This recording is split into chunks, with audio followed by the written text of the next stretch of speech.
So let's begin by saying good morning, and want to thank everybody for being here.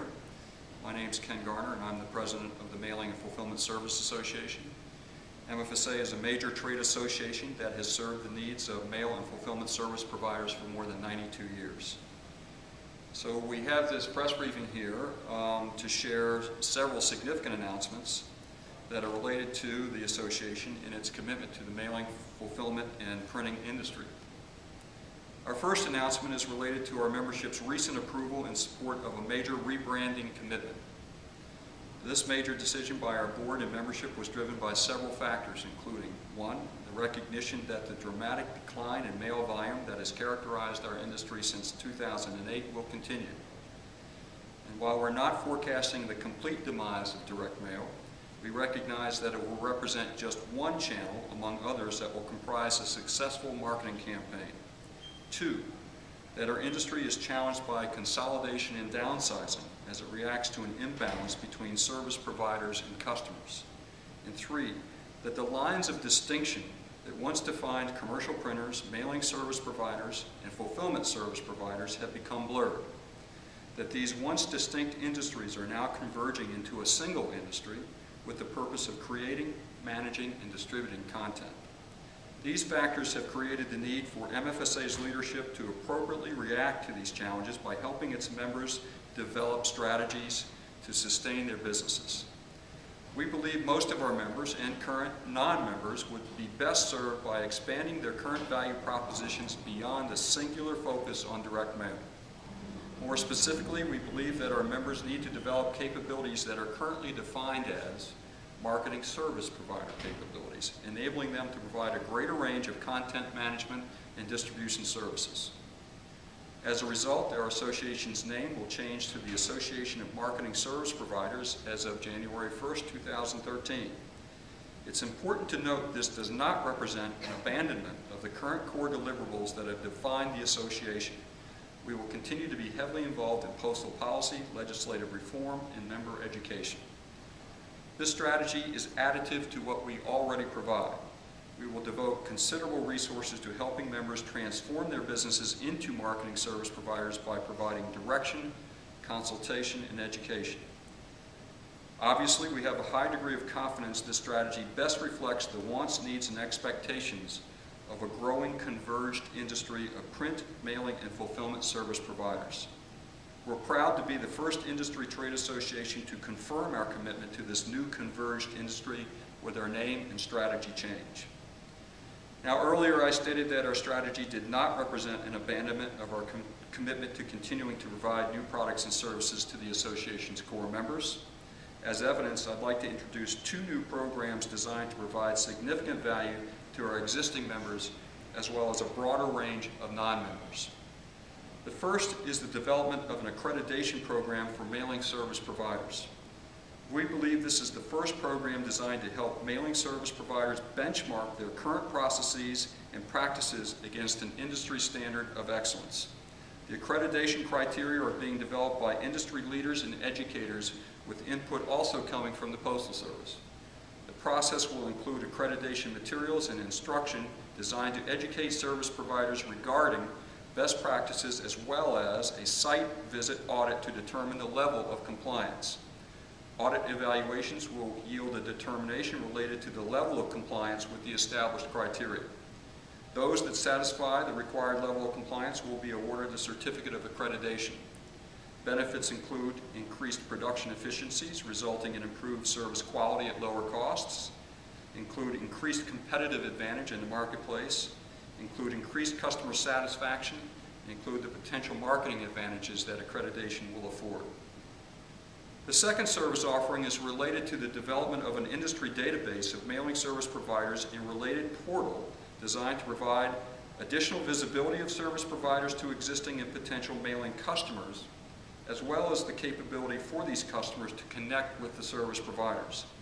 We believe existing and potential mailing customers often struggle with locating a service provider that is convenient and that can provide customized services often required to satisfy communication needs.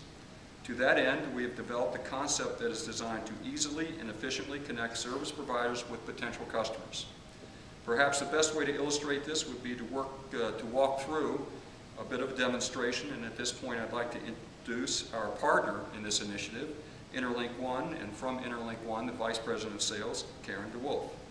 Hello everyone, thank you Ken. What I'm going to do here is just give you a quick demonstration of what this portal, what it does.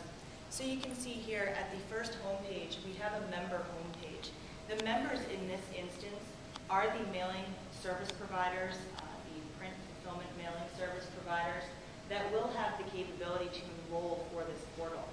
So there's a number of pieces of information that are going to be available on this site. It's going to talk about how we will connect mailing service providers with consumers and the value that it provides to them.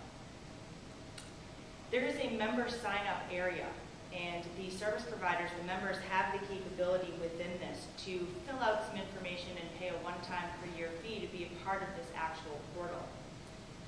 Once in the portal, they have the capability to maintain and edit a profile. And in that profile, it gives the service provider the capability to put details about their business. It also gives them the capability to define different types of criteria that is going to help determine which types of consumer partners they would like to do business for. For example, we will have things like minimum number of pieces mailed and things of that nature, so that each service provider can be doing the business as they choose. So what they'll do is they'll manage and edit this profile. They will have the capability to put up corporate information. They have the capability to put up brochures and things of that nature as well. In here, they have the capability, again, to go in here and put requirements for the types of jobs that they'd like to have. They certainly can have their About Us as well. There's going to be a number of reports that are available throughout the portal. The reports are going to give information in terms of the number of mail pieces that are being driven by this.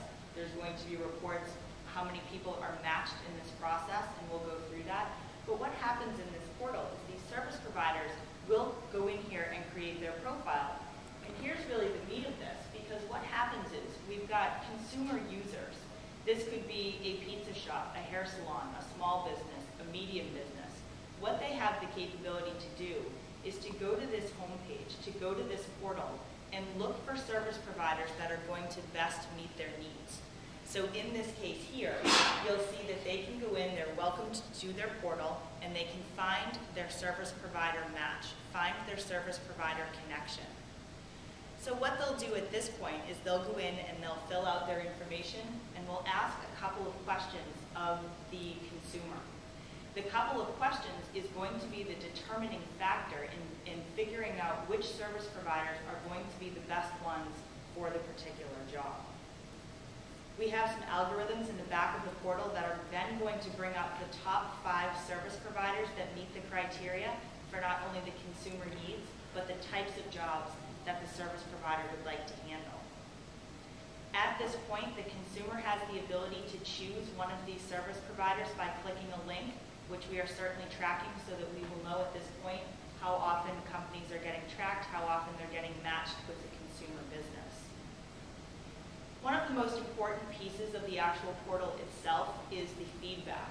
The feedback gives the consumer business the capability to tell us what they think of the actual portal itself, the process, the service that they got from the service provider that they chose, and it's going to give us indication of how likely they would be to use this portal in the future. And that is a brief overview of the portal. All right, thank you very much, Karen. Now, again, that's a very brief kind of top-level view of what the portal and this database will enable service providers and customers to do. We are still kind of working through the process of final development, and we expect to be able to roll this out early in 2013. We also anticipate that this is going to be a very affordable opportunity for service providers to purchase a listing here. We anticipate the price of around $299 a year, roughly equivalent to what a service provider would pay for a Yellow Page listing. So it's going to be very affordable. The other thing I want to mention is the fact that this is very much an agnostic commitment on the part of the association, in the sense that this will not favor MFSA members or members of the Association Marketing Service Providers. This is an industry database. This is an industry portal, so we're welcoming all players and all people to participate. I will also say that we've provided some advance information of this initiative to the Postal Service. There's been a very enthusiastic reception on their part, and so we would anticipate the Postal Service kind of endorsing this at some level. All right, so that pretty much concludes the remarks that we wanted to make here this morning. In terms of summary, I would say that, as you can see, MFSA, soon to become the Association of Marketing Service Providers, has been very busy creating strategies and plans to better serve its membership and, again, the larger converged industry. We welcome questions and comments, and we thank you for your time and consideration this morning. Now, if you would like, again, these comments, my comments in written form or anything here, I've got a business card I'll give you, and so if you just simply email me with a request, we'll make sure you get additional information that you need. So thank you very much. I appreciate everybody being here.